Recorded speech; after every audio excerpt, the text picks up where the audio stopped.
Halo, ketemu lagi di kursus menulis artikel online. Menulis artikel jadi lebih mudah. Tahap menulis bebas. Di sini saya akan menjelaskan tahap cara menulis artikel bebas.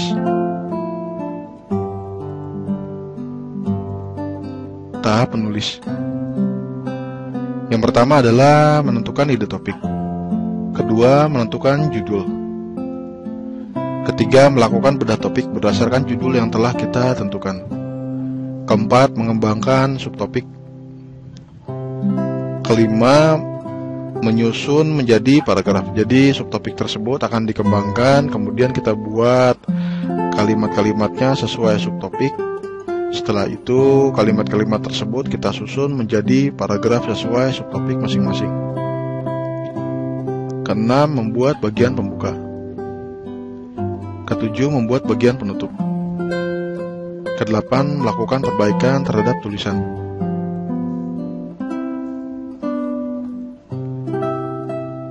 Di sini kita akan membahas tentang ide topik. Ide topik.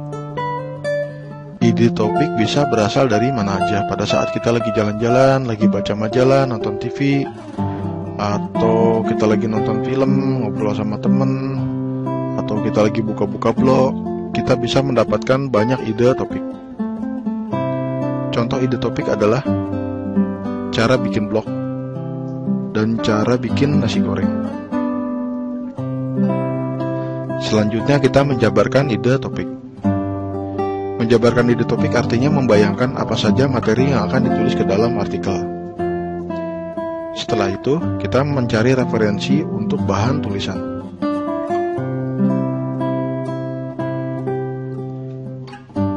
Langkah selanjutnya adalah menentukan judul. Menentukan judul. Buat judul yang menggambarkan isi. Buat beberapa pilihan judul. Pertimbangkan jumlah karakter. Jadi setelah kita buat judul, pertimbangkan juga jumlah karakter.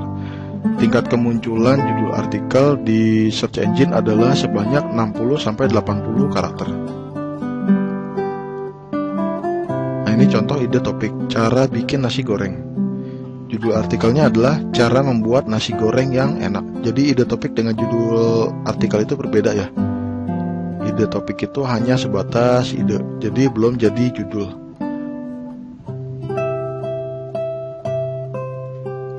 Bedah topik. Nah, di sini saya akan membahas tentang bagaimana cara melakukan bedah topik. Contoh judulnya adalah cara membuat nasi goreng yang enak. Kemudian kita membagi subtopik. Contohnya adalah subtopik 1, cara membuat nasi goreng. Subtopik 2, nasi goreng yang enak. Nah, ini nanti kita buat ya, sebanyak mungkin semua hal yang berhubungan dengan cara membuat nasi goreng. Setelah itu kita buat juga kalimatnya semua hal yang berhubungan dengan nasi goreng yang enak. Cara mengembangkan subtopik. Pertama, kembangkan tiap subtopik dengan 5W1H. Kedua, tulis sebanyak mungkin semua hal-hal yang berhubungan dengan subtopik. Nah, ini rumus 5W1H-nya adalah what, why, where, when, who, dan how. Nah, ini yang pertama, what. Apa itu nasi goreng? Nasi goreng adalah makanan tradisional Indonesia yang disukai. Nasi goreng adalah nasi yang digoreng dengan bumbu tradisional. Nah, ini ada menulis bebas ya. Pertama dimulai dengan what. Apa itu nasi goreng? Jadi Anda menulis apa yang dimaksud dengan nasi goreng. Where. Di mana kita bisa mendapatkan nasi goreng? Nah, ini kita tulis lagi ya. Pedagang nasi goreng biasanya menjual nasi goreng dengan berkeliling menggunakan gerobak. Itu bisa apa aja ya, Anda boleh menulis bebas apapun yang Anda tahu, apapun yang Anda bisa. Why? Kenapa harus nasi goreng? Nasi goreng adalah makanan khas yang rasanya enak, apalagi ditambah dengan telur. Who? Siapa yang bisa membuat nasi goreng? Nah, Nah, di sini Anda juga bisa mencoba resep cara membuat nasi goreng yang enak di rumah. Who ini menanyakan subjek ya, kata ganti orang. Ini bisa siapa aja ya. When, kapan sih sebaiknya membuat nasi goreng?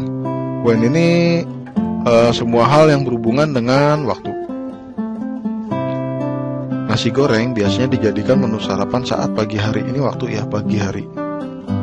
Terus kalau di sini misalkan mau bikin kalimat, biasanya pedagang nasi goreng menjual nasi goreng saat malam hari menggunakan gerobak. Nah, itu malam hari adalah waktu. Itu boleh ya.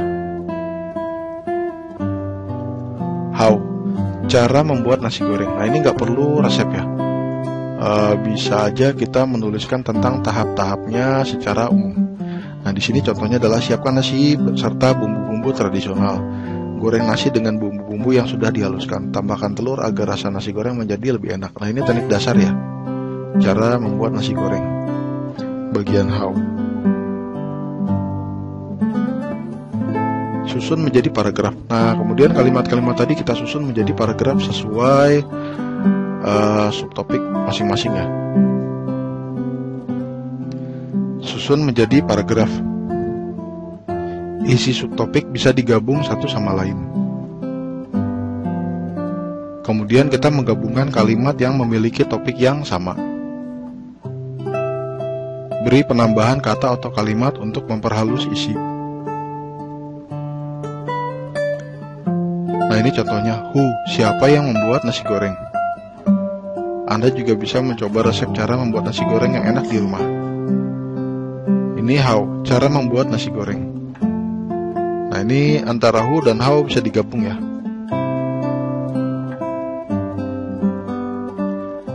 Gabungkan kalimat yang memiliki topik yang sama ke dalam satu paragraf. Nah, ini tadi di atas who, di bawahnya what ya. Ini digabungkan seperti ini.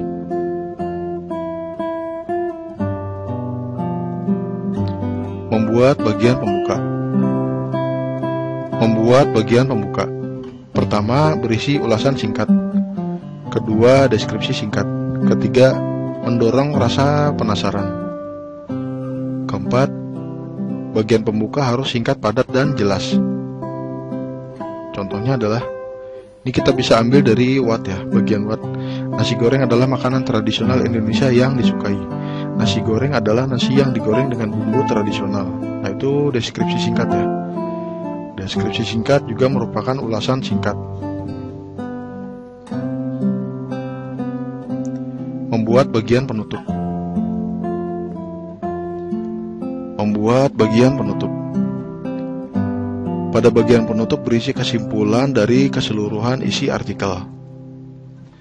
Kita juga bisa menyisipkan pesan-pesan yang tidak menggurui. Jika artikel merupakan review terhadap suatu tempat, kita bisa menyisipkan kalimat ajakan untuk singgah. Jika artikel merupakan ulasan terhadap suatu produk, kita bisa menyisipkan kalimat berisi harapan-harapan untuk produk tersebut di masa mendatang. Contohnya adalah, nah ini contohnya.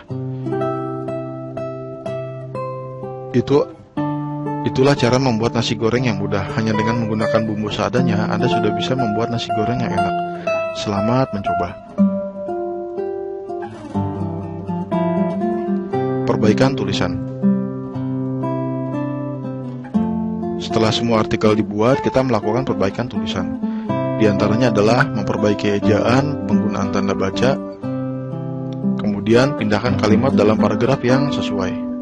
Kalau misalkan masih ada kalimat yang belum pas, bisa dipindahkan ke dalam paragraf yang sesuai. Setelah itu, baca ulang keseluruhan artikel. Apakah sudah cukup nyaman untuk dibaca? Oke, sekian dulu materi kali ini. Kita lanjut ke materi berikutnya. Terima kasih.